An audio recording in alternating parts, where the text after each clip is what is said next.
Jā, ļoti labs jautājums, jo man liekas, ka šitas ir super vadītājs, un man liekas, ka tas būs labākais, ja tad te ir, kāpēc tev tā liekas, kas ir, vai viņš tev sarunas laikā apbūra, vai viņš ļoti labi izskatās, vai kas ir tas, pēc kā tu spriedi. Tas būtu tā kā piemērs, ja, ka, teiksim, tev, piemēram, ir meita, un viņa tagad iepazīstās ar puisi, un viņš saka, šis ir ļoti labs puisis, un puisis arī saka, es mīlēšu tavu meitu līdz mūža beigām, bet viņa iepriekšējās 3 sievas ir nomirušas. Ja, un tad vai tu gribētu sev tādu znotu?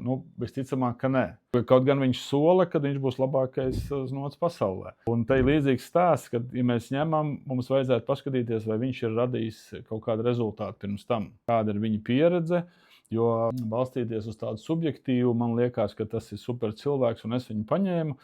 Tas ir tātad viens, mums jāievāc par viņu kaut kādu dosie, ko viņš ir darījis pirms tam, vai viņš sevī pierādījis pirms tam jau ar darbiem, vai viņš tikai saka, ka viņš pie tevis sāks pierādīt, bet iepriekšējos darbos tur vadītājs bija slikts vai grāmatvedi bija slikta, tāpēc viņam tur nekas nesanāca. Tas būtu numur 1. Numur 2, atkal mēs runājam par personāla atlasi, tāpat, ja mēs ņemam vadītāju, tad ir maksimāli jāsaīsina tas laiks, kurā mēs saprotam, būs vai nebūs. Jo paņemot vadītāju un pēc tam nonākot pie sasistas silas, tas nozīmē, ka mēs viņu nekontrolējam. Mums ir jābūt atkal, teiksim, čeklistei, kaut kādiem pārbaudas darbiem, pēc kuriem mēs sapratīsim, vai viņš ir ok, vai viņš nav ok.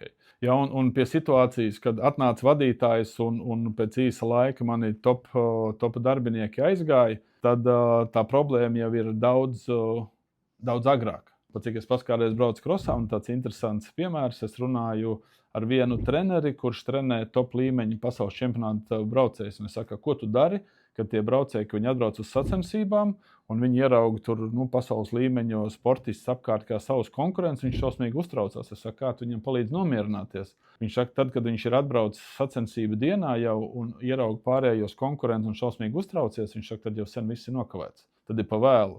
Ar to, lai nebūtu mandrāži, jāstrādā jau ātrāk. Un te tāpatās, ja tu esi pieņēmis vadītāju un pārējie visi darbinieki pēc nedēļas aiziet, tas nozīmē, ka tu esi nokļūdījies pašā atlases procesā.